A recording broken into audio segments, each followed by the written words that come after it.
Il y a encore énormément d'investissements à réaliser, d'innovations à financer. Si les acteurs financiers n'ont pas un minimum de visibilité sur le fait que le mix énergétique va basculer fortement vers le renouvelable, ils n'investiront pas forcément suffisamment sur les technologies de stockage et le système dans l'ensemble. Il faut que les dirigeants côté entreprise soient beaucoup mieux à même d'expliquer ce qu'ils ont besoin de faire.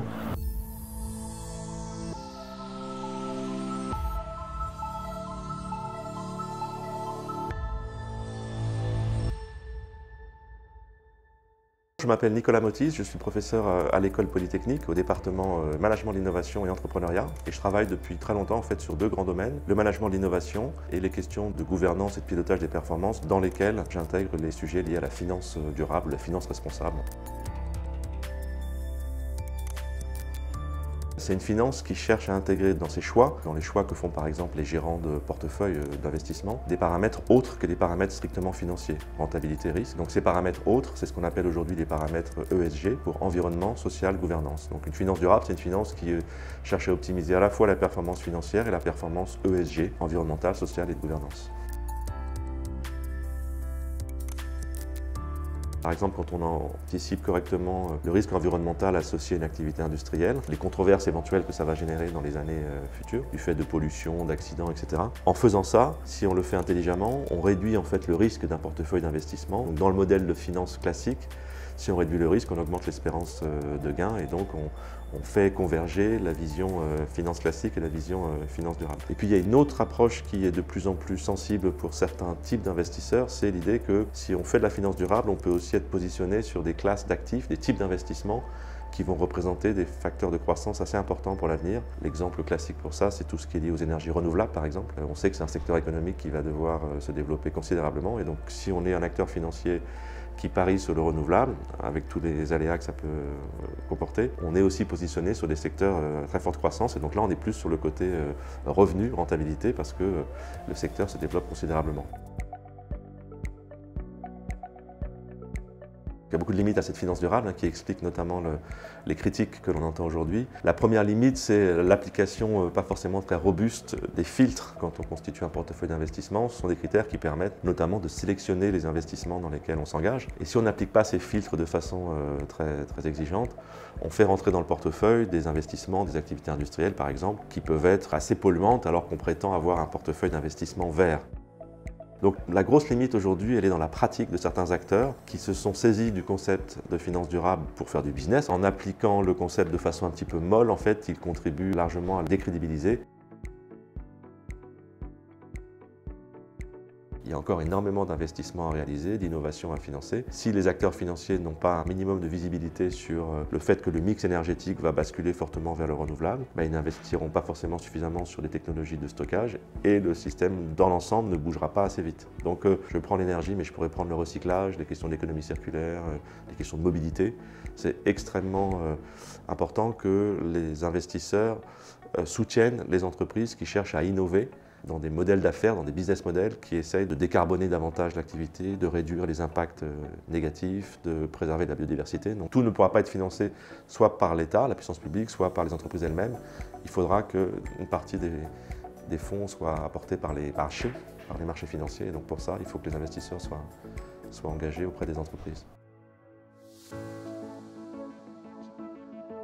Le rôle des actionnaires dans ce domaine de développement durable, il est absolument clé parce qu'aujourd'hui, quand on prend la question à la fois du côté des investisseurs et du côté des entreprises, on réalise assez vite que si les deux ne sont pas alignés, actionnaires et entreprises, on n'arrivera pas à réussir la transition. J'aimerais bien engager des plans de transition, j'aimerais bien changer mes programmes d'investissement, mais je ne peux pas le faire parce que mes actionnaires me demandent une rentabilité à court terme.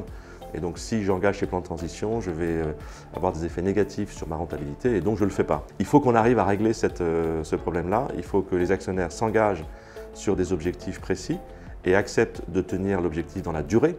C'est-à-dire qu'ils ne fassent pas de l'exit rapide, comme on dit sur les marchés. Si une entreprise s'engage, il faut que les dirigeants côté entreprise soient beaucoup mieux à même d'expliquer ce qu'ils ont besoin de faire, quel type d'innovation ils doivent introduire, quel type de restructuration éventuelle ils doivent faire pour convaincre les actionnaires de les suivre et les convaincre du fait que ces plans de changement vont être à terme porteurs de nouvelles activités et puis d'une performance économique pas forcément maximale, mais au moins raisonnable.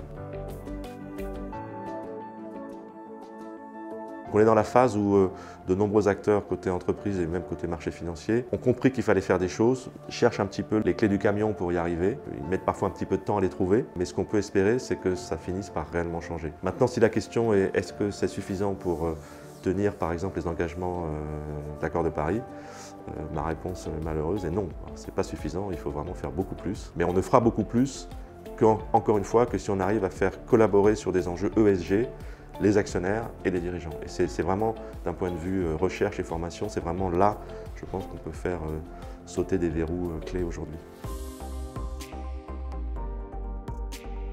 C'est au niveau international, ces résistances, et de ce point de vue-là, le marché français est plutôt en pointe sur la finance durable. Mais la France, de ce point de vue-là, ce qui est lié à notre tradition de gouvernance avec un rôle très fort de parties prenantes comme l'État, les syndicats, la société civile, ce qui est beaucoup moins le cas sur les marchés financiers anglo-saxons par exemple. La France est relativement en pointe sur ces sujets de finance durable, à la fois côté pratique d'entreprise. Quand vous regardez les classements internationaux sur la RSE par exemple, souvent il y a beaucoup d'entreprises françaises qui sont très très bien classées dans ces classements-là. Mais c'est pareil sur la finance durable. On a beaucoup d'acteurs de la finance durable qui sont assez en pointe, assez innovants au niveau international. Donc on a un ensemble sur la place de Paris qui mérite d'être développé et accompagné sur, entre autres, la régulation. Ouais. Aujourd'hui, beaucoup d'entreprises expliquent qu'elles ont des trajectoires net zéro. Dans la trajectoire net zéro que vous nous annoncez, est-ce que vous nous annoncez juste une cible en 2050 ou est-ce que vous êtes capable de nous dire quelle sera la trajectoire en 2025, en 2030, en 2035, en 2040? Parce que ce qui compte, c'est l'intégrale. Ce n'est pas le point d'arrivée, c'est ce qui va se passer entre maintenant et 2050. Ça, c'est un point très technique que la régulation peut expliciter. On peut dire aux entreprises, net zéro 2050, très bien, mais ça ne suffit pas. Il faut que vous nous expliquiez quels sont vos points de passage 2030, 2040, enfin à différentes échéances. Autre exemple très concret là-dessus, beaucoup d'entreprises disent on va être net zéro, ça veut dire grosso modo on va continuer à émettre du CO2, mais on va le compenser. Le point clé, c'est de réduire les émissions brutes. Et donc on veut que vous reportiez, que vous donniez de l'information sur les émissions brutes, et c'est là-dessus qu'on va pousser, qu'on va encourager l'ensemble des acteurs du marché à se prononcer sur votre trajectoire climat. Si on veut progresser sur des champs de recherche fondamentales en sciences, en physique, en maths, en biologie, il faut avoir les moyens de le faire et il faut absolument le faire. Donc il faut avoir des ressources, il faut avoir une économie prospère, il faut avoir des investisseurs qui sur la partie déploiement d'applications vont accompagner le go-to-market. Et si on veut progresser sur des enjeux de transition, qui sont des enjeux centraux dans les questions de gouvernance aujourd'hui, il faut aussi être capable de développer des solutions et de faire le lien entre des projections scientifiques à moyen long terme et puis des changements de business model à relativement court terme.